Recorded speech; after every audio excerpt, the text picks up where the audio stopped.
Internets, welcome back to another episode of the Premium Pete Show. Sitting down here, okay? This has been a long time coming. Yes. Okay, a long time coming.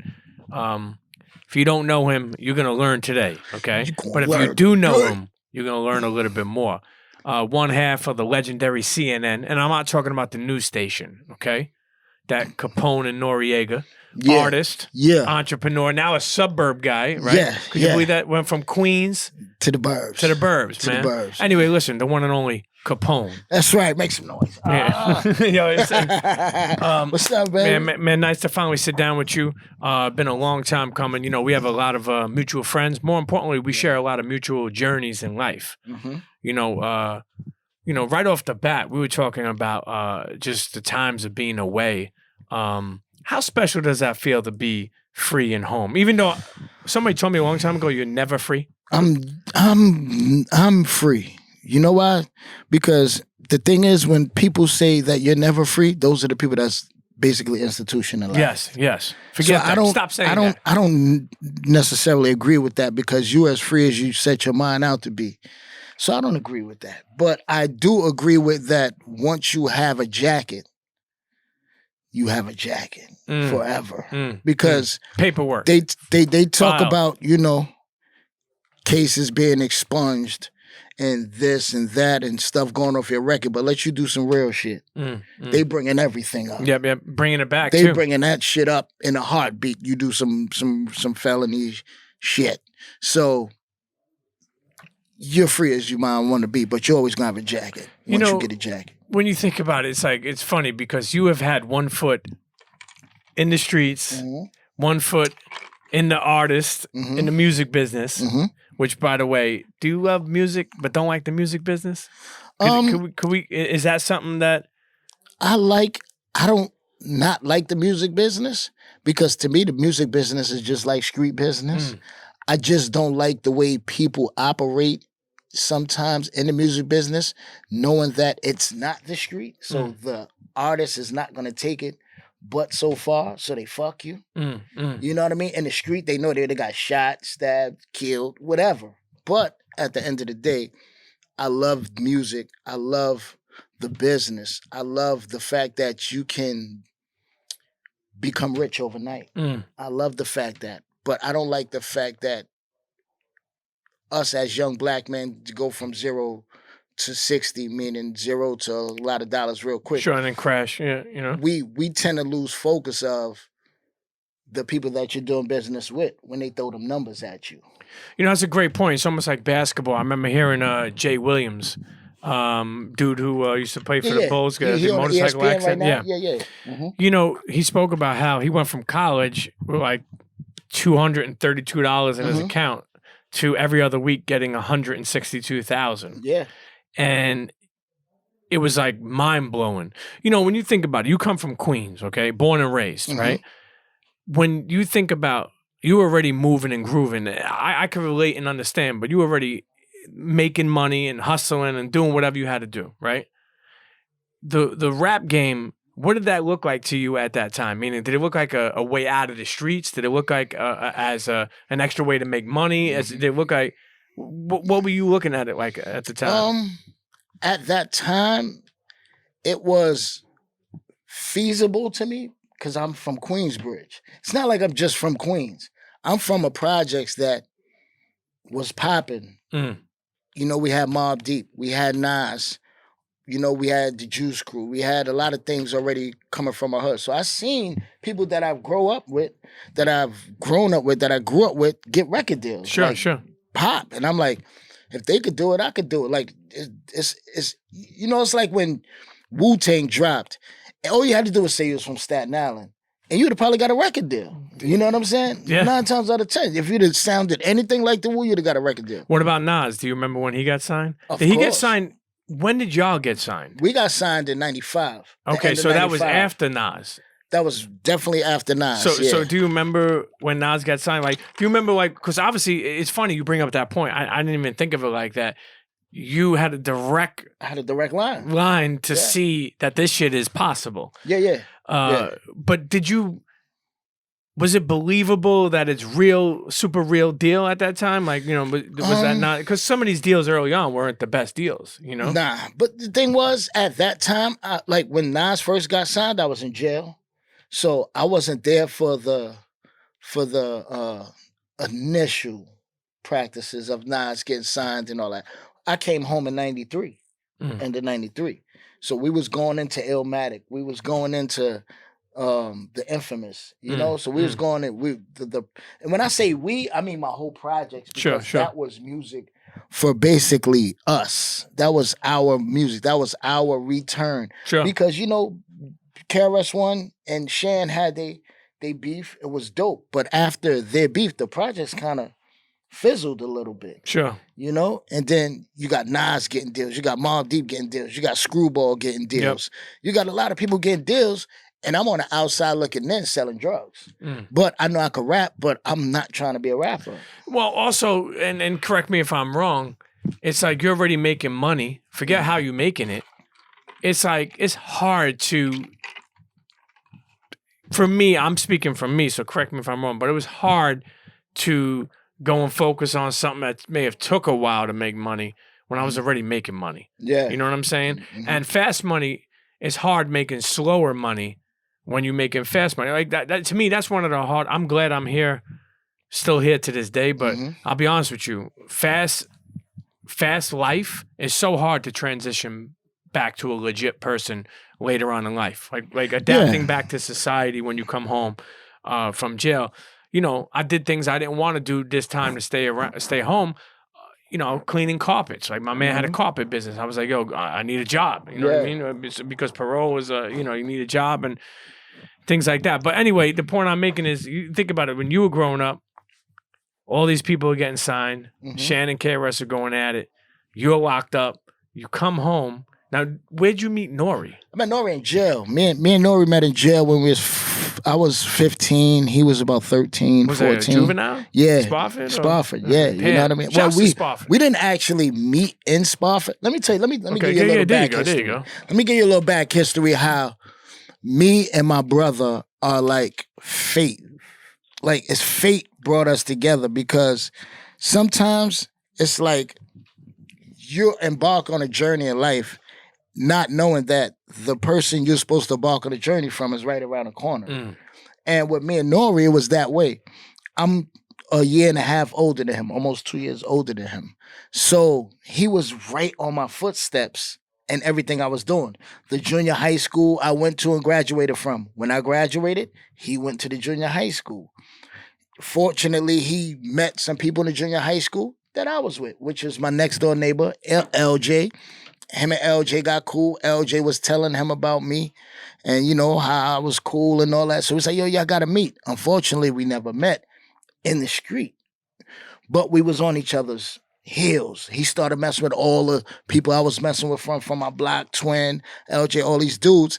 And then I caught a case, went to Spofford. Nore caught his case maybe 6-7 months after I caught mine. He winds up coming to Spofford. We got a mutual friend, Sherm the Worm. Sherm the Worm. Shouts to Sherm the Worm. Shout out to Sherm the Worm, man. Hold your head, baby. But, Sherm the Worm was our mutual connection. He was from Queensbridge, fucked shit up in Queensbridge, and his mom's moved in the left rack. It didn't help him. He wound up getting with Nore, they running around. But eventually we all wound up in Spofford. And then we all wound up in a jail called Harlem Valley.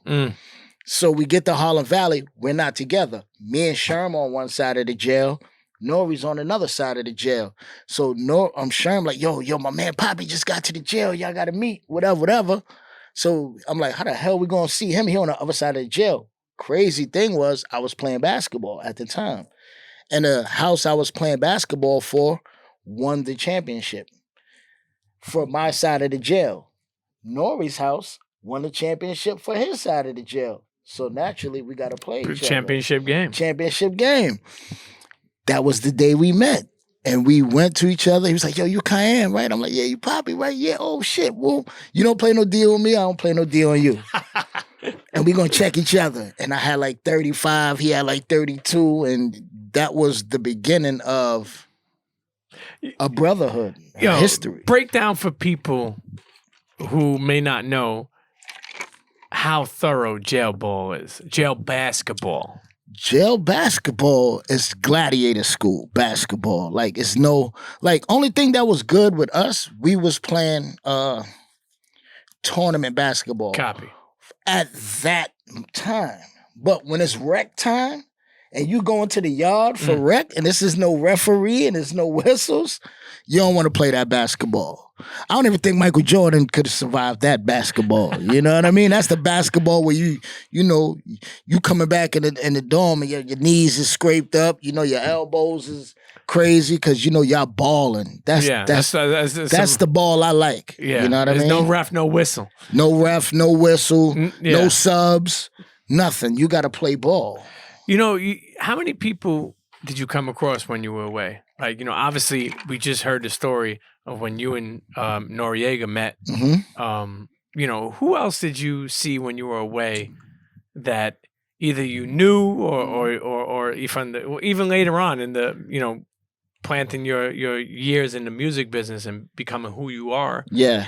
Did you like see people that you knew? I mean, I seen a few people, man. I'm gonna leave their business. Yeah. You know, they business, but I definitely ran into a few people, man. You know what I'm saying? And then it's crazy because, you know, it's my man, you know what I'm saying? My man Bond, you know, he held me down. Like he was really good friend. But he used to always talk to me about Ja Rule. And I'm like, all right, Ja, just Ja that. I'm like, all right, cool, my nigga. You know what I'm saying? I know you know Ja, you know what I mean? But I didn't understand that. In hindsight, looking back, I was the only person he could talk to like that. Copy. That would believe him, but that wouldn't look like he's fronting. So he would lay all his Ja stories, everything down on me, thinking that, you know, I'm like, yeah, because I'm in the music. But at the time, I was like, whatever. And then one day, me and Nori and Ja, we headlining the show in, I think, Virginia. And nigga come behind me and push me, and I almost fall off the stage. So my niggas immediately going crazy. What the fuck? And I turn around and it's Bond, and he's with Ja Rule. I'm like, holy shit! This was like maybe like a year, some change. I think of some after we both done came home. He's good. I left on my chain. Actually, I had a chain that I wore in an MTV interview. I had a chain, and I left it for me when I left the jail. You know, that's classic. Now, how did people treat you that were in there? They you know, because sometimes they're like, oh, you know, when someone's in there, they're like when I was away, I had known him a little bit, but I seen Tony Yayo in there. And you know, some people like there's some real street dudes in there don't give a fuck about anything. Now, but also then there's people who are respectful to it. Like how was it? I guess being Capone and being away. Man, that was. Experience, because you got to realize when I first got to jail, I wasn't Capone. Yeah. I was Capone, but I wasn't Capone. I was just the dude that went back at the West Coast. Yeah. I wasn't Capone-N-Noreaga Capone because I didn't have an album out. Yeah. We just had the LA record out at this time. And then TONY dropped, and we did some good numbers for an independent album. And then as I started bidding, people started recognizing me more because now I got an album out. Now I'm getting write-ups in these magazines, right on and pictures, and now they putting a name with the face. So now, and it's funny because it took the most racist kind of things to happen for me in jail for people to look at me different. Like COs would just do wild shit, fucking with me just because they wanted to feel they had control over the jail. I didn't have control. So after I became Capone, it was like, got your damn alarm on, man. You say after you became Capone? Nah, but after I actually became Capone, everybody that gave me a hard time, all the COs, kind of was like, holy shit. He is a famous rapper. Yeah, sure. Because now, like I said, the articles is coming out, and the label Penalty. Shout out to Neil Levine, Martin Moore, everybody that held me down in my bid. Geno Sims, man, Mayhem. You know what I'm saying? Zenobia, Carolyn, everybody that held me down on my bid, man. I gotta really give them love because they were the ones that made this possible because they read your mail before you get your mail. Sure. So in getting my mail, they're sending me press pictures and promo pictures that we did before I went to jail, and they getting them blown up, sending me press pictures. Then now they're sending me magazines, but the COs thinking they're regular magazines. But as they're looking through the magazines, they got to shake the magazine, make sure there ain't no razor in there, no dope. They're like, holy shit, that's Mr. Holly. That's the inmate who's... And then they start seeing more magazines. Now, all the magazines they send me. So now the COs actually made me famous because now they started treating me different. I smoked a lot of weed up north, and I got a lot of dirty urines. And it was certain COs that's like, fuck it, go to the day room. You know how I go when you're lost and everything. You got to wear state boots. You can't have no outside shit. They was just doing a lot of shit for me. So they the ones that made me go from a regular bidding person to about 6-7 months in my bed to becoming Capone. But then things changed when MTV came to the jail. When MTV came to the jail, it was like, all right, this nigga's not just a jail celebrity. This is not just a person in the magazines. He got fucking MTV at the jail. Like, he's got to be fucking like a rock star or something. You know what I'm saying? That's how they looking, and they didn't like that shit. And naturally, I kind of was like big on the Tupac situation. You know what I'm saying? Like just looking at Pac's situation and seeing how he carried himself in his interview when they came to say, I wanted to give that same energy and talk about the injustices that's going on in the prison system. But they didn't like that shit a bit. And as soon as I left, and knowing that I was on restrictions from smoking, I had on wallabies, a chain, classic. Glasses, all this shit. They're like, he ain't supposed to have none of that shit. And as soon as I finished the MTV interview, the police was mad rough with me. I knew what it was from there. Mad rough with me. They took me back to my house. They had the sergeant, captain, all them waiting there. They already tossed my shit. You ain't supposed to have none of this shit. Come on, threw me in a box for 60 days. You know what I'm saying? So that's when things started getting shaky for me in jail. That's when bidding wasn't so fun no more. Like, not saying I like bidding, but when you get to a certain situation and you have no control of it, you adapt. Sure. So I adapt. I learned how to, maneuver. But up until that point, I was cool. But when MTV came, my life switched. You know what I mean? The deputy, his name was Dep Hall. I fucking still hate you. His name was Dep Hall, and he did not like me. He did not like me because his daughter was writing me fan mail. She was writing me letters in jail, right? And a few of them got let in because she was using an alias and her friend's address, and she was trying to cover her tracks by sending me shit. But the word get around, you know what I'm saying? Like, and I'm like, fuck, Dep Hall daughter. I'm telling niggas, but somebody gonna tell. It got around, it got back to him, and he found out his daughter was writing me. And the fucked up thing is, I had to see him for my good time. Oh my God. So now he stops my mail altogether for like 2-3 months. He stops my mail altogether. Now they want to do an investigation to see if any other COs, family members is contacting me and all this, whatever. So now it's time for me to go before the time allowance committee because I got hit at the board with 2 years. So I go see the time allowance committee. Who's sitting in front of me? Dep Hall. Dep Hall looks at me. He was like, you don't even got to sit down. He was like, take him out of here. Didn't say shit to me, asked me what I was doing. I already knew I was hit, so I was supposed to max out. But thank God for Neil Levine, man. Shout out to Neil Levine. Thank God for Neil Levine. Shouts to Neil Levine because Neil Levine's connections, his arm was amazing. He knew the old, what would you call it? He knew the old deputy of the of the Department of Corrections, the deputy. And he's retired, but he happened to be Neil Levine's man. So Neil Levine hits him because at this time now they took all my good time.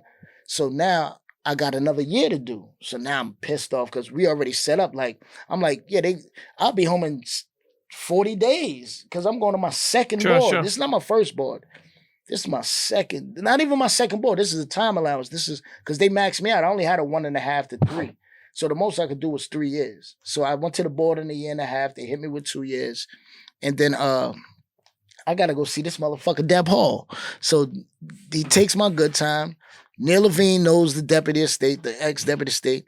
He writes a grievance letter against Deb Hall. Like his decision was biased. Whatever. Boom, boom. This was in maybe January that I went to the board and they took my good time. So I'm like, I got a whole nother year to do.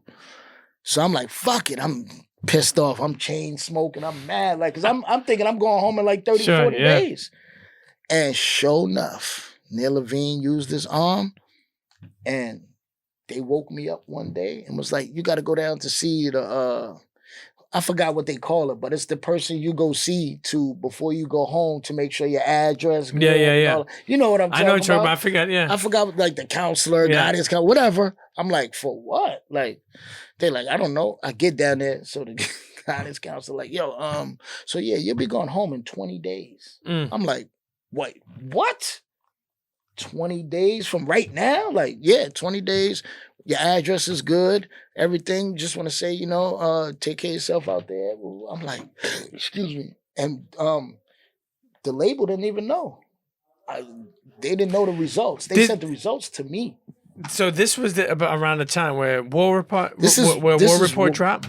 This was 1999. War Report dropped in 97. Oh, you know what's crazy? I'm already 2 years. You're already in. So yeah, you know what's crazy? And we'll bounce around from different times, but you and Nori come together, drop the iconic, legendary, the War Report, which was first considered CNN, the World Report. Yeah, because that's where we got it from. Yeah, from CNN. Yeah, but I remember hearing something? Correct me if I'm wrong, but did they try to like put it to bed or cease and desist? They ceased and desist us immediately. Once we came out, we was like, we're not going to come out as Capone-N-Noreaga. We're going to come out as CNN with the CNN logo and everything. Yep. Bite, boom. And it was called the World Report. No. It was cool. It was, before the World Report, anything came into play, we was going to go as CNN. Copy. Watching CNN one night, we seen the World Report. And we're looking at the World Report like, damn, this is fucking crazy. So let's make Queensbridge, Bosnia. Let's make Left Rack, Iraq. Let's make this. And we like, yo, we just watched the whole fucking CNN World Report for like 2 hours. And we was like, we're going to run with all this right here. And that's how we came up with the War Report. And they didn't say shit about that. But CNN, they was like, no. No. Which is one of the greatest... play on words for a hip hop duo, Capone and Noreaga. So, it's CNN. Well, listen, fuck CNN, okay? But not the CNN, which is Capone Noreaga. Yeah. It's funny, though. You talk about, here you are, running around, street shit, locked up, but you did a deal, dropped your first debut album, the War Report, CNN, Capone-N-Noreaga, and then you get fucking you're in jail. How was it when you came home? How like because keep in mind this is new to you at the time. I went to jail leading up to jail for me was crazy. I had a record deal. But as you know, through Compact Jack, we didn't get shit for our record deal. I know. Rest in peace, my brother. Yeah. You know what I'm saying? Reggie, say rest in peace, my brother. But Now that deal was through Tragedy's label Penalty, or no? That was through Tragedy and Tragedy's Penalty. label 25 to Life. 25. That's right. 25 to Life. Penalty. And Penalty. And Tommy Boy. And Tommy. Yeah, we was getting fucked. We had like 9 people to pay, like before we got $1. Tommy Boy don't have nothing to do with you guys anymore, right? What happened? Because I know Tommy Boy, something's going on right now for the last couple of years with De La Soul, It but was going on with everybody. yeah, Everybody's trying to get their shit back. Yeah. We trying to get our shit back. Everybody. Now, but you have your publishing, Yeah. but the albums Not for that. not a copy. You know what I mean? Not for that. See, when we did the deal with Def Jam, when we transitioned and went to Def Jam from Tommy Boy, he wanted to get us off the label so bad that he could have kept our publishing, but he was just moving so fast that he didn't include certain things in the contract. Mm. So, it was like this. It was like we ordered $50,000 worth of food, broke plaques, did everything. We wasn't allowed to go back in the building the next day. And from there, it became easier to get off Tommy Boy. Wait, are you making a joke or are you being serious? But you ordered $50,000 worth of food? We ordered food from every restaurant. Out of because you're mad? You know how the game goes back then. You go to the label, they got a book this big, sure, of menus. all the menus, Yep. and they got a credit card on file with every restaurant that they got in that book. Nobody got to pay money. You charge it to the account. Sure. That's what we used to do. That's how we ate every day. We But go to the label. Y'all did that out of anger? Out of anger. We So like, go up there, order mad food. No bullshit. We had food coming for about 6 hours. Non-stop. That's hysterical. Thousands on thousands of dollars worth of food. 42 pizzas, 17 steak dinners, 25 Big Mac dinners, 40 dinners from Benihana's. Everything that was in that book we ordered. Now, did anybody say anything? At first, motherfucker thought it was a party. So you said you were breaking plaques. Mm-hmm. What do you mean, just like kind of whatever plaques they had up there? Nah. We actually broke the Warrior Pub plaques, and Nori broke his plaques. You know what I mean? We ain't touching nobody else shit. Did they ever call you afterwards and be like, yo, what'd you order all this food? See, the thing was, we stayed there so long that the people in the office was down with us. They was like, they thought it was there. They thought it was a party. In their brain, they like, whatever happens after today, happens. But we're going to take all this food. I'm going to take some of my family. Motherfuckers was like, and we telling them, say we did it. So motherfuckers was like, they going to keep it under wraps as quiet as kept. And then, shit got blown over. Shit, it just so much shit kept coming. You got 40 cheeseburgers. Yeah. And 35. We wasn't ordering 1 or 2 or 3 of things. We was ordering 20. Now when and we like 15 deep at the label. Yeah. You know That's what I mean? pretty crazy. When you say that helped y'all get off Tommy Boy easier, how did that call happen? Like the next, how did that happen after that? Oh man, rest in peace. Chris Lighty gave us earful. You know what I mean? I don't know what he told Nori, but I know what he told me. You know what I'm saying? But at the end of the day, it was like we basically gave away money. Because the money that Leo had to pay to get us out of the situation, some of that money we could have pocketed. Sure, but he had to pay that tag. Sure, yeah. What I mean? Fuck it. That's fucking funny. Fuck it. Now, now, what's your thought? Leo treat you good throughout the years? Whenever you've seen him, good dude. Leo is a great dude, man. Like Leo, at that time, the unit that was put behind us, the machine. And I'm not talking about Def Jam. I'm talking about the machine, which is Kevin Lyles, Leo Cohen, Todd Moskowitz, Mike Kaiser, what's my baby girl name? Who? Oh man, she's Davis, Tina Davis. Okay. You know what I'm saying? Like that was like the it's an all-star Bulls. team. That was like the Bulls of that era, and we had them behind us. So it was amazing to just go from that situation to where you got somebody that act like he believes in you, really doesn't believe in you, want to spend money on you, but don't want to push your project because he feels De La Soul should go first. Oh, you're about, that's where it started. Tommy Boy. Yeah. Tom Silverman. That's where the beef with us started. Oh, with Tommy Boy. Yeah. Yeah. You know? But I mean, they had to know if they were gonna play, that people were gonna play back. Yeah. How hard is it? Because I'm not an artist and I ask this question.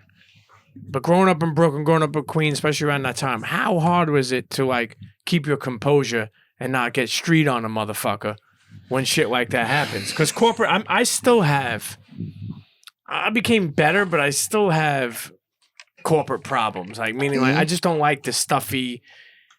You know, it's just not me. But how is it when you're a street dude? Shit could go left in a second. Yeah, of course, especially but in those situations when they're playing with your money. Exactly. And your emotions. And your emotions. I sound like Pinky right now. Don't be playing with my emotions. But how was that? Like, honestly, like, meaning, like, for you to keep your composure and be a... Well, you say you always handle yourself mature at the time? Nah. I mean, at the end of the day, we knew that in that, per se, instance, we couldn't get street. Like, we got street in the best way possible without going to jail. Copy. And that was break our own plaques and order fucking a bunch of food. And what you gonna say? We gotta pay the money back? Cool. But at the end of the day, we fed the whole label, they families, and us, and my niggas' families. And then Tommy Boy was like, y'all could leave the label. That was that. What happened was it didn't get that simple. What happened was police. We went to the label to try to talk. And the police like, y'all can't come up here. So we like, all right, bet. But in that, let me go back. Yeah, sure. In that instance, though, we already knew we was going to Def Jam. Mm-hmm. Like, it wasn't like we was sitting around waiting to get another job after we did bring that up one second. It was not like we was waiting to get another job. You know what I'm saying? Sure. Excuse me. Lee already had hollered at Nori. He had hollered at Chris. He had hollered at me. And we knew we was going to get a situation with them. It's just the timing and what they had to do to get us off of Tommy Boy. So we felt like we gonna up the ante and do that. So they got you off. You go over to Def Jam, but he still held your publisher. So when you say got you off, what exactly for people who may not understand the music business? Yeah. Because look, I said it before. I'll say it again. People who know Nori, we want them to learn a little bit more. I mean, Nori, you hear what the fuck I'm saying? Can we close that door a little bit?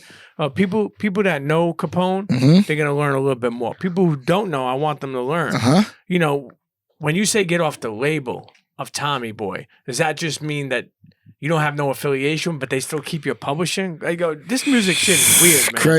It's crazy. It's like leaving a hotel and leaving your luggage, and they get to keep your luggage after you leave the hotel. But the thing is with Tom Silverman, and I'm gonna say this out of all due respect, he's a fucking prick. You know what I'm saying?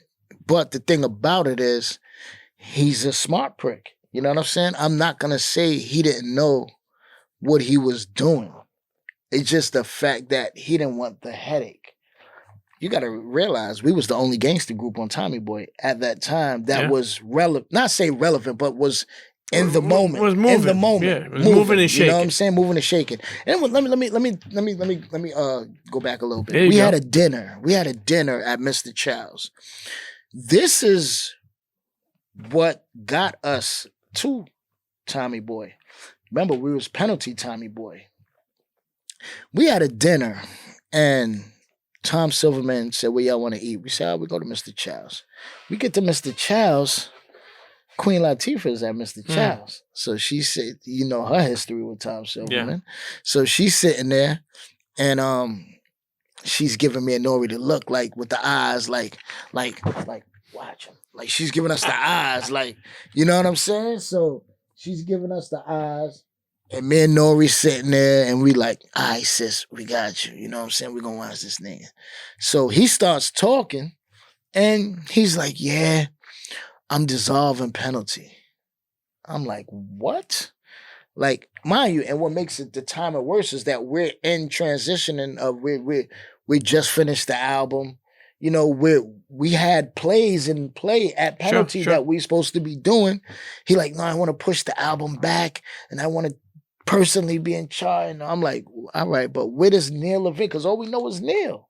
I'm like, all right, so what is, I'm not doing business with Neil Levine no more. So you guys are going to be straight, Tommy Boy. I'm going to take care of you guys. who do you want me to bring over from penalty? So we like, yo, bring $500,000, rest in peace. Bring $500,000, bring Capone-N, bring, as far as workers, we wanted the workers that he like, I'm gonna do everything. And the next day, penalty was our hangout spot. Sure. That was where we went and smoked bud. That was where, like, we didn't have an office yet at the time. We had penalty. And we would go smoke and do this and do that. And the next morning, we all like, as usual, Nori hit me, yo, what time you going to the office? 11, 12, all right, we all gonna meet at the office, call our homies, because we all go to the roof, smoke, order food on the label expense, do regular artist shit. Sure. And before we could, this was maybe like 9:30 in the morning, 10 in the morning, we phones ringing crazy. Yo, they deadbolted the office. They got Tom Silverman got the deadbolt and chains on the office. And then they like, yo, oh shit, the police coming. Police came. It was like, yo, only way y'all can get in. We got to escort y'all in and take only y'all personal stuff. You can't take no computers, no drives, no nothing. Just your personal shit and get the fuck up out of there. When Tom Silverman did that, I knew he was a piece of shit.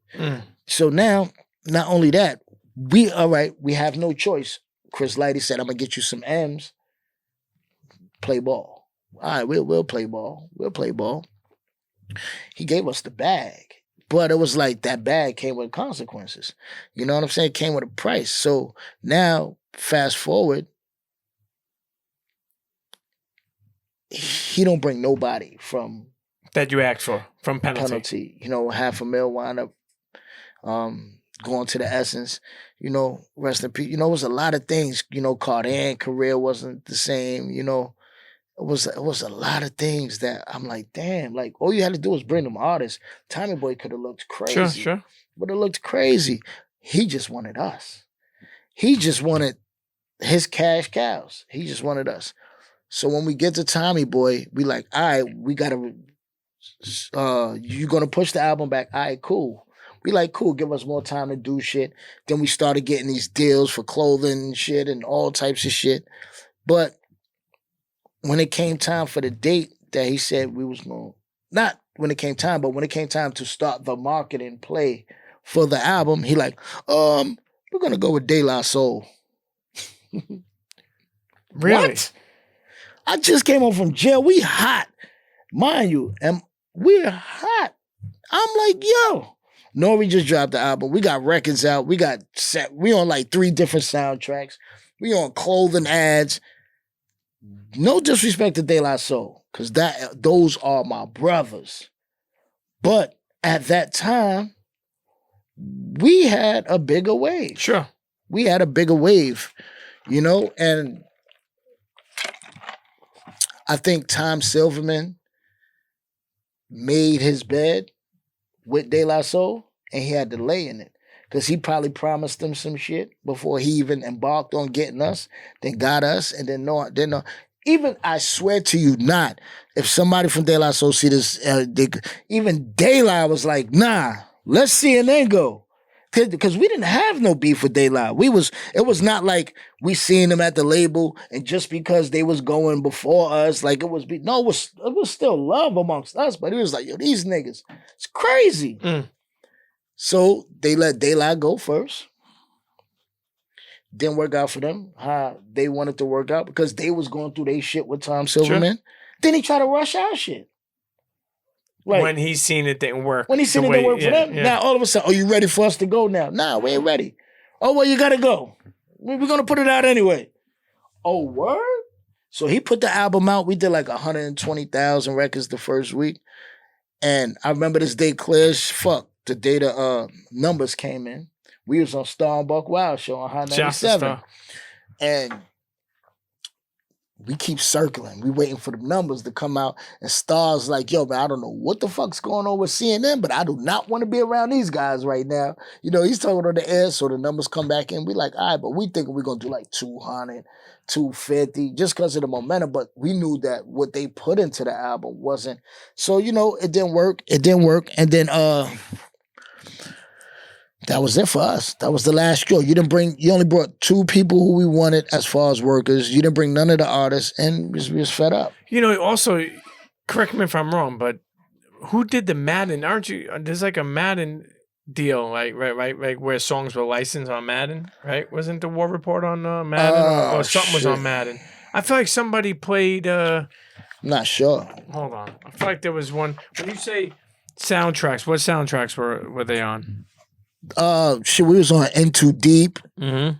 Soundtrack. That's LL Cool J. Yeah, Any Given Sunday. Yep, that was another. We had singles for these joints. You know what I mean? We had singles. It was, I think, In Too Deep was Us and the Locks.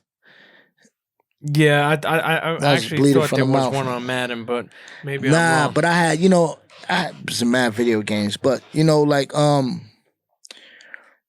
Tom Silverman, man, like Have you ever seen him again? No. You know what? I don't think I want to see him.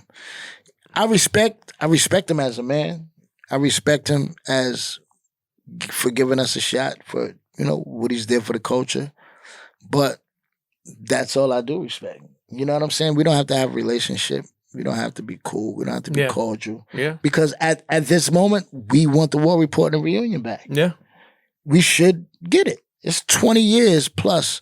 It's 20 years plus on the War Report, 20 years on the reunion. Give us our shit. You know what I'm saying? Like, now, what you think? The only problem is that if he haven't gave De La Soul, I can't see him giving. And I'm surprised. It's just sad. Honestly, it's sad how it's being held. Can I say captive or?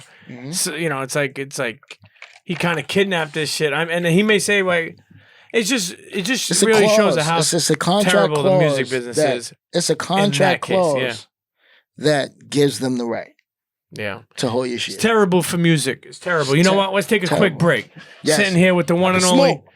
Smoke break? Yeah, we're sitting here with the one and only Capone. Yeah. One half of Capone-N-Noreaga, CNN. Yeah. Just going over the journey. We'll be right back. We'll be right back. Smoke break. Smoke break. Chea. Yo, check this out, man. It's Prodigy from the infamous Mobb Deep, the head nigga in charge, HNIC. You know what I'm saying? Repping that Queens, New York. Chilling, man, right now, man. Just kicking it, you know what I mean, with my homie Premium Pete. And this is the Premium Pete Show. Keep it locked right here. Don't go nowhere. Real shit. One. Internet, and we're back sitting here with my man Capone. Pone, P-O-N-E. Yo, where did Capone come from? Okay, there we go. There you go. Talk to them. I'm back. Hold on, I gotta wipe my glasses off. No, you gotta wipe them off. Wipe them off. You know, it's outside, it's raining, it's not a nice out. It's not a nice day. It's not a nice day. But it's nice to be with my brother, Pete. Absolutely, man. But yeah, Capone, like, oh shit. He's like, oh shit. But Capone, like, like,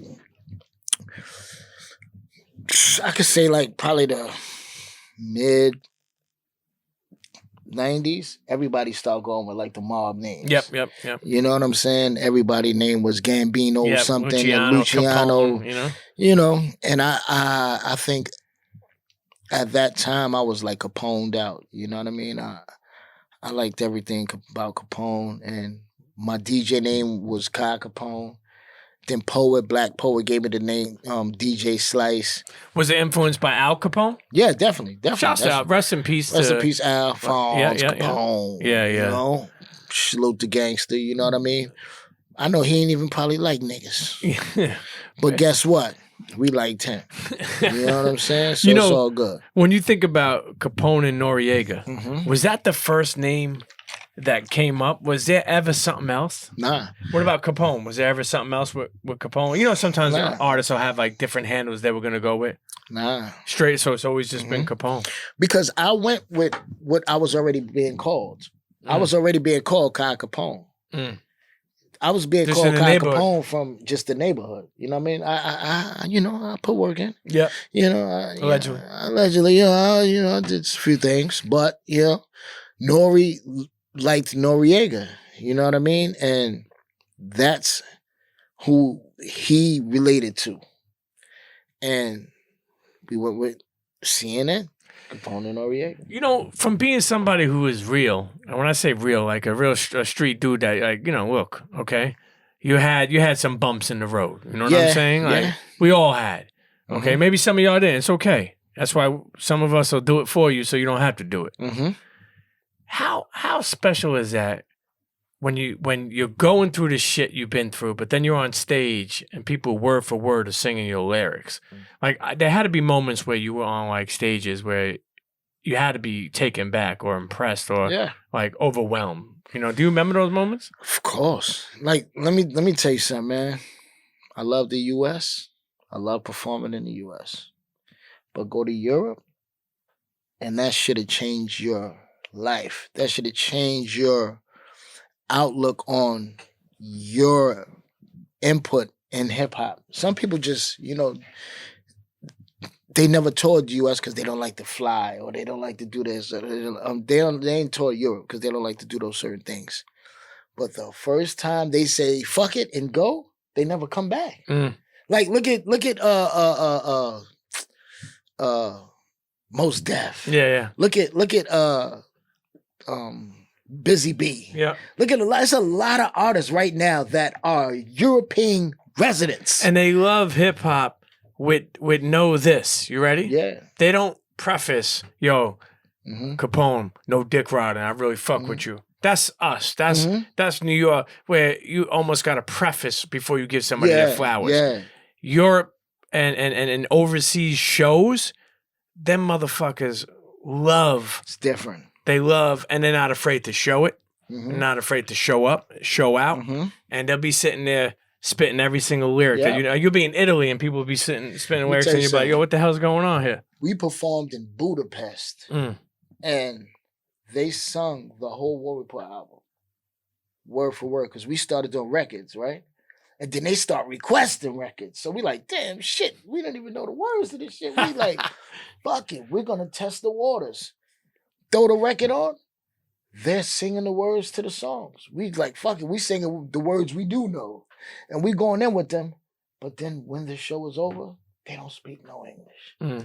I'm like, how the fuck can you sing my whole album, word for word, and then I get off the stage and you don't understand shit? Like me and you can't even have a regular conversation. Yeah, that's crazy. You can sing me my whole album. Hey, listen, that just goes to show you how much hip hop is appreciated. When you think about LA, that's what really started you off. That was the first time anyone has took a shot against the West Coast. I found it amazing. I remember when that song came out, and rest in peace to Prodigy. It's funny how I remember when that song came out and how powerful it was, but then I remember hearing later on how cool you became with Snoop, Daz, Kurupt. Like, break that down. The LA, you hear me? I'm not. Now I'm fucking stuttering. I'm the one smoking, man. Like, LA song. How the impact was when you went out to LA. Like, did people take that shit serious? Like, did they try to be like, yo, is a problem? I'm gonna keep it real. Yeah. Nori went out there before me because I was in jail. Yep. So Nori went out there in maybe 97, 98. And the first person he linked up with was Kurupt. You know what I'm saying? What a coinky dink. The first person he links up with and gets cool with is Kurupt. So I'm in jail. I calls the record label. They three-way me to Nori. Nori's in the studio with Kurupt. They don't freak it out. So he's like, yo, I'm in the studio with Kurupt. I'm like, what? Like, you're in the studio with Kurupt? Like, but I'm in jail. I don't know that every day what's going on. I didn't know they got cool. So he puts Kurupt on the phone. Kurupt like, yo, my nigga, what's up? Yo, let me tell you, this call right here made my bed. It made the rest of my bed go musically wise in my brain the way I felt like it was supposed to go. Because I'm like, oh, my nigga got with Kurupt. Like, oh. And then years later, I come home and we go to LA. This is 1999 Source Awards. If you know hip hop, you know that the 1999 Source Awards was the most grimiest Source Awards ever. The LA niggas was robbing everybody, moving. Everybody, nigga, they had every artist got caught out there slipping. But Kurupt came and met us. And I'm looking at Kurupt like, holy shit. This is my first time being Kurupt. So I'm still like, for the past 3 years, I just seen him on TV. I seen the video, so I'm like, holy shit, this is Rupp. This is the nigga that we was beefing with, like, all right, cool. And then from there, we got cool. We started doing shows in LA, me and Nori, and they was requesting LA. So that became one of our main records to perform in LA. Yo, that shit is so weird. And shouts to Daz and shouts to Kurupt, man. Kurupt, I'll tell you, he, to me, I don't want to say underrated, but I mean, just such a special artist, Yo, let me see something real quick. All right. Hold on. Yeah. Hold on. FaceTime Daz. We're going to get Daz on the Pete show. Yeah. Because this is not only my brother. This is my brother. You know what I'm saying? And it's like, at the end of the day, what me and Kurupt had, me and Daz got times 10. And we all brothers. That's like Kurupt and Nori have their own relationship. Kurupt and Nori have their own relationship. Me and Daz has our own relationship. Yeah. But, everybody have a relationship. That's why as soon as this thing is over, like this not performing, not social distancing and all that, we're hitting the road together. Yeah. That's the first plan of action for CNN and DPG is to hit the road together. So Kurupt basically came in and was willing, would you say, like, to hold y'all down? Like, not that saying that you needed him like that. No, we needed him. Okay, there we go. No, fuck that. We needed him. See, that's love. We needed him. But that's love that he came in and did that. And what made it realer, he ain't come with 100 niggas. He came with him and my man. Oh, shit. I'm going to get my man name. Security dude always with him, but it's more like his homie, brother. I forgot his name, but not Malik. Was it Malik? I think it might have been Malik. But he came, just them two. And that's how much strength he had, though. Like, you could come with 100 niggas and be like, yeah, cuz we here. Or you could come with you and your man and say, yeah, cuz we here. And have the same effect. That's what made it ill. Because I'm thinking he going to come with 100 niggas. Yeah. And he came with him and his man. Shouts to Kurupt. When you think about it, you've been in and out of jail. Also in and out of success, right? Because, and I say that only because when you're dealing with the success, then you go to way, it's like taken away. Things happen in hip-hop. Yeah. Nobody's on fire forever. Exactly. You know what I mean? Not even the NBA Jam guy. Remember when I say he's on fire? He sizzles down. Yeah. I'll tell you one thing that I think about is when I think about your journey, how crazy was it from going from in and out of jail, the streets, to becoming an artist? How was it when you got deals where next thing you know your bank account's fed? Like kind of like, see how we talk about Jay Williams? How was it from going from one way of like a commissary account to next thing you know, again, I'm not talking money, but maybe you had a couple $100,000. I'm not talking money. Hey, listen. Thank you, Neil Levine. Thank you, Noreaga. Thank you, Tom Silverman. Thank you, Chris Lighty. But my life changed literally overnight because of those guys that I just mentioned. And meaning that I went to jail with, my mother died. Rest in peace. 2 months after I got my record deal. She got buried with the money that I got from my record deal. I sent her. At the time, Nori was dealing with my cousin. They wound up getting married, having kids together, But me and Nori, I gave my mother some money, and he gave my cousin, which is my mother's niece, some money, and they went and got their hair done. My mother died with that hairstyle. You know what I mean? They was like, how you want your mother's hair? No, keep that shit. You know what I mean? But my mom's died, but damn, I lost track. We're talking about money. Money. Yeah, but that throws me for a loop all the time. I'm sorry. Listen. I'm sorry.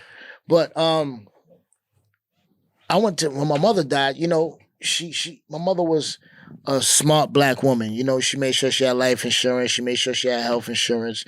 She made sure she had trust funds and things set up for me because I was the only child. So naturally, I was well off. Not well off. Yeah, sure, but you, she knew that if she was to pass, I would have enough to be able to do right by myself. Sure. You know what I'm saying? And what happened was she died. I went to jail. But the money she left me was all the money I had. I had more money than I made on my record deal from the money she left me. So I knew that if my music don't work out, I'm going to take her money that she left me. Sure, try to do something. I'm going to try to do something with it. You know what I mean? So, make a long story short, towards the end of my bid, see, one thing, Nori, the label, Chris Lighty, everybody kept from me was how much money I actually had while I was in jail. Because they didn't want me to start wilding out. So they never said, yo, you got this much money. Or you got this much money. But I know I was set up. Because, you know, I had other people in play for me, making sure I was good. But the thing was, don't tell Pone what he got. So now, I just understand that from me going in jail in 97 to 98 to 99, shit was different. 97 to 98, I call the label, I need some Timbs. They be like, all right, we're going to call Nori. You know what I'm saying? To 98 to 99 in jail, I'm like, yeah, I need Timbs. They're like, how many pair you need? I need cigarettes. How many cartons you need? I need to call the label. Daz. What up, Dilly? What up with it? I'm with Premier Pete right Daz, now. what's up? Nice to meet you, man. Podcast. I said, let me holler at my brother. We were talking about you, and he was like, "Yo, we got to call him." We're just basically giving you your flowers, man. Yeah. And so he called you to give you your flowers. Peace, my brother. All the time, man. You already know, family. You already know what it is. I'm gonna set it up so we can do one with Pete together. All right, got you. Let me know. All right, baby. All right, One. But where were we? So go ahead. So, yeah, so 97, now, 98, 99. Things start getting different. I could call all day. I could call the label 100 times. If I need a girl flew from Africa, they would have flew from Africa. To visit you? To visit me. They was flying my shorty from ATL at the time, but you know. So you don't know how much you got, but you know you play. So you came home. How did that play out? So did now, they? I'm gonna give you the script. This is the script. Now we get to 99. Hey, Pete. there we go. We get to 99. I get my good time back. Fuck Deb Hall. Thanks to Neil Levine. I got my good time back. I got a come home date. So now they label like, what you need for come home? For the come home. I just don't know what the fuck I said. From come home, the type of language was that. But the label's like, what you need, when you come home? I said, I need a mink. I need 20,000 cat. And mind you, I got my little homie and my other man on the side of me at the phone booth. And I'm like, yo, you know how you? Yeah. I'm like, yo, they asking me what I need. I said, you need 20,000, nigga. You need a mink. Nigga, you got to come home fly. So look, I'm telling them this shit, right? I'm talking to my mans like, yo, I need this. Yo, what else? What else? You need to get drunk. Nigga, you need champagne. I'm like, yeah, I need 2 cases of rosé, 2 cases of Dom Perignon, case of Perrier, and they, what else? Yo, nigga, come on, tell them make sure you got all the clothes. And I'm like, yeah, I need this. So I'm bullshitting though. Sure. I'm like, Sure. These niggas gonna look, they're gonna be like, all right, Pone, what you really need? Conversation was like, that's all you need?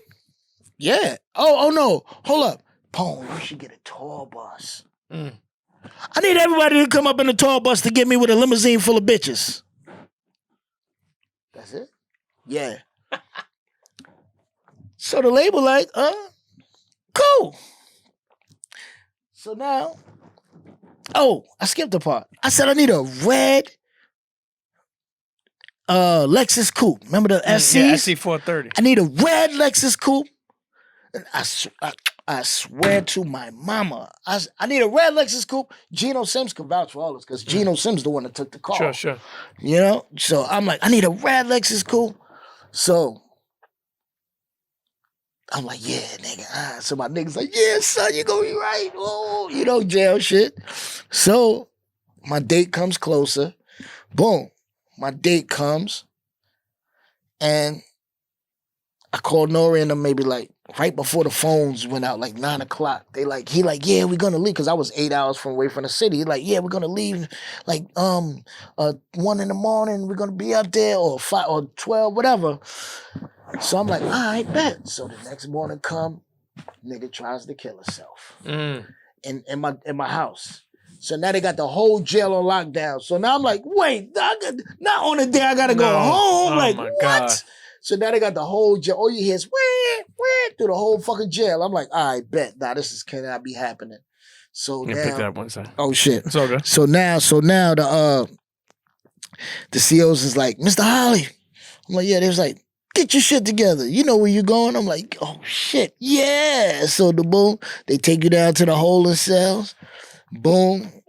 And the holding cells, you know, they ask you, you know, you got clothes coming. Change. You Yeah, can yeah. change. You got a package, yeah. I'm like, nah, I got my people's bring on my shit. They was like, well, until they bring you your stuff, here you go. Fresh pair of States boots. The brown the sweater. brown shit. And the jeans. Oh you my know, God. I had the jack, you know. Shouts to Corecraft. Shout to Corecraft and all that. But so like 9 o'clock, usually they let you out by like 7, 8 o'clock. You gotta be out the jail.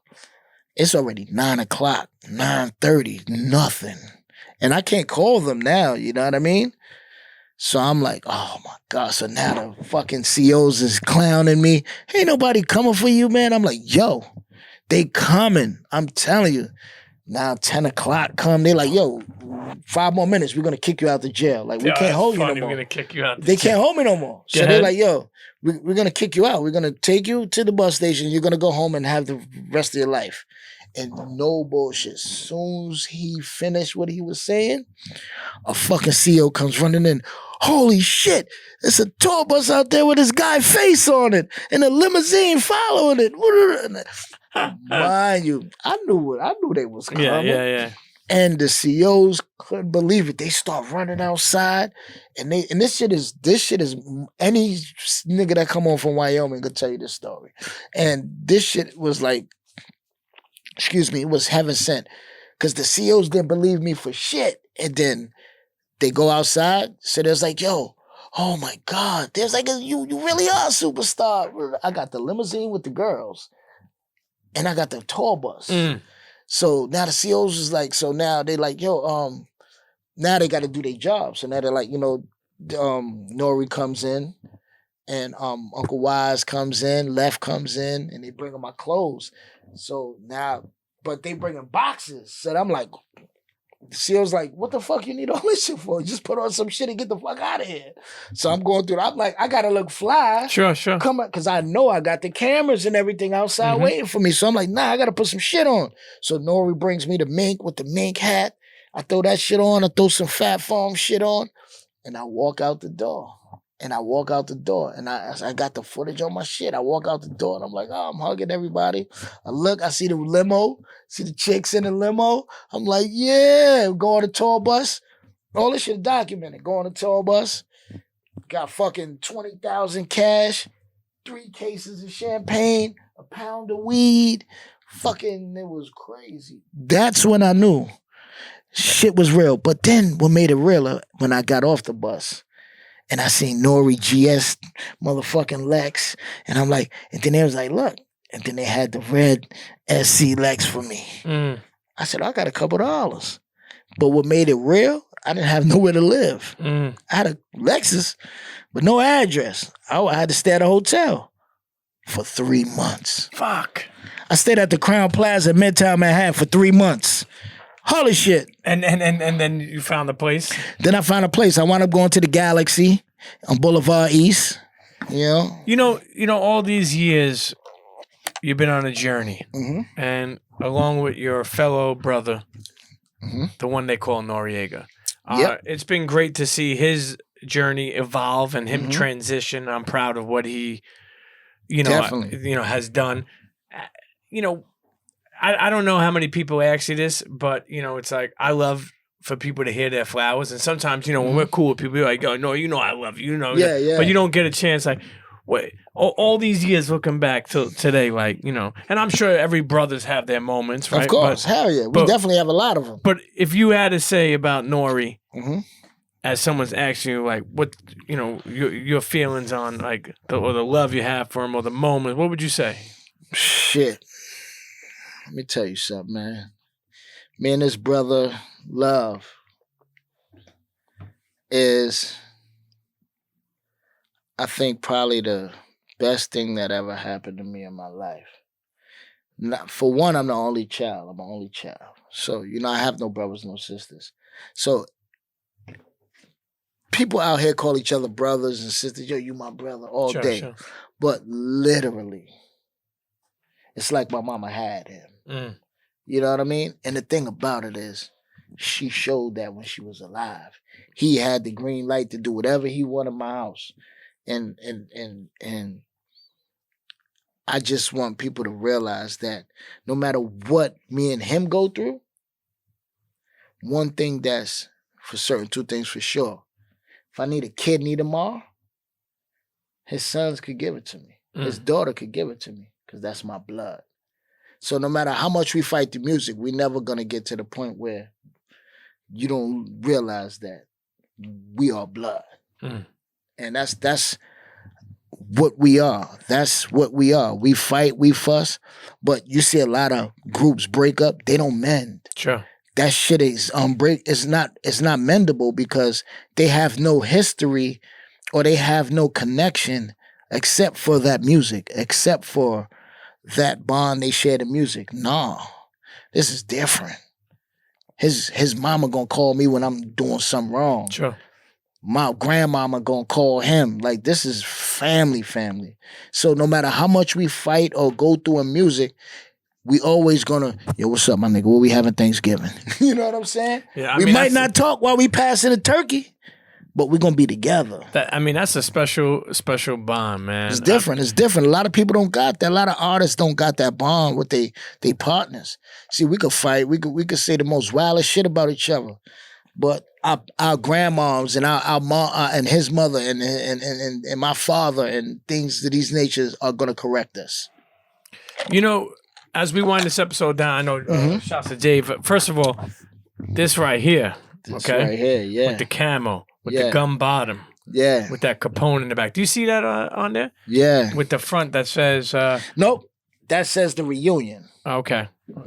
Yeah, there's some special things. First of all, you already did a Capone-N-Noreaga CNN with Ewing. Yes, we did the war report with Ewing. I think it's right here. Oh yeah. The brand, listen, legacy stays alive, man. Yes, these are the exclusives right here. And then this one seems to be a Capone. So the Nori sneaker is somewhere. I think the Nori. No, that's it. No, it could be over there. But I will say this.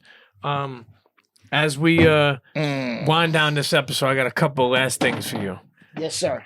You know, because first of all, we'll do another one because you got stories for days. There's no way you can cover your shit in like an hour or something. No. What we do is we go to my studio down the way and we keep it going. Highlight of, I mean, I'm sure there's so many, but the highlight of your life, you know, a highlight, like it's something you look back as of right now and that, you know, that you would say is something that memorable to you, special to you, something that really, like, you know, being one of the chosen few artists to go meet Farrakhan and kick it with him and holler with him and talk with him and, you know, see what he felt about hip-hop and see what hip-hop could do for him and how we could make change. Shouts to Farrakhan, man. Shout out to Farrakhan, man. He's always there when you need him, man. And I think that's a blessing to have somebody like that to where, you know, shout out to Queen Daz, you know, I think that was one of the biggest moments, but I think my biggest moment probably was to have my father smoke weed with Snoop and Uncle Junebug. You know? That's classic. That's classic. You know, I think that was one of the biggest moments for me because I've took my father a lot of shows and he's in a lot of videos I did. He's, you know, my father's the hood homeboy. Nas talks about him. Everybody talks about him in their music. My pops is, you know, he's the hood OG. But for him, and then to see Junebug pass and my pops get to say, "Dad, I smoked weed with the OG." Like he, for me that was dope. But then to bring my pops to Jamaica and him meet Dougie Fresh and Dougie Fresh like, "You hanging out with me?" It just everything I do is for my family. Sure. Everything I do is for my dudes, my niggas that I hold dearly to my heart. So every memory that I try to accomplish in life and music, I try to make sure that I have somebody with me. Sure. I mean, you're a real dude, man. And, it's a pleasure to sit down with you and try to tell some of your journey. I mean, we're going to talk about it. We're going to keep this going. We can't tell it all. Yeah. How long have you been home, though? Like meaning like... I mean, shit, like straight? Like you haven't gone back in how long? Nah, shit, I like to do a bid. I ain't been back to jail since 99. Okay. Well, listen, come home, stay home. Yeah, I've been through mad shit, but not a bid. And what about social media? You fucking with it? You like it? Yeah, like social media right now for me is like, it's dope. I don't do the trolling. I don't do the capping. I don't do none of that. Yeah, just keep it real. I just keep it 100. And what are you on social media? At Capone QB for life on IG. At Capone QB on Instagram. I mean on Facebook and Twitter. Yep.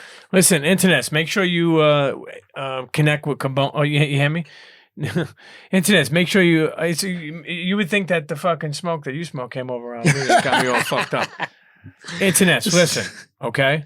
The one and only Capone. Yeah. Some call him Pone, P-O-N-E. Yeah. Right?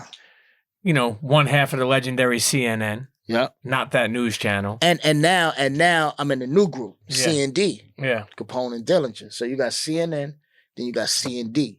You know what I'm saying? So let's get that. Let's not forget that. Because me and Daz are officially a group. Yeah. Like we're officially a group. Well, shout out to Daz. Shout out to Daz Dilly. We'll speak to him for sure. But listen, we will. The journey has been a blessing. I love how you never gave up. You know what I'm saying? You were faced with mad adversity throughout your career, and you never gave up, man. And listen, we appreciate you, man, for sure. Thank you. Nah, I can't give up. The one and only Capone. Yeah.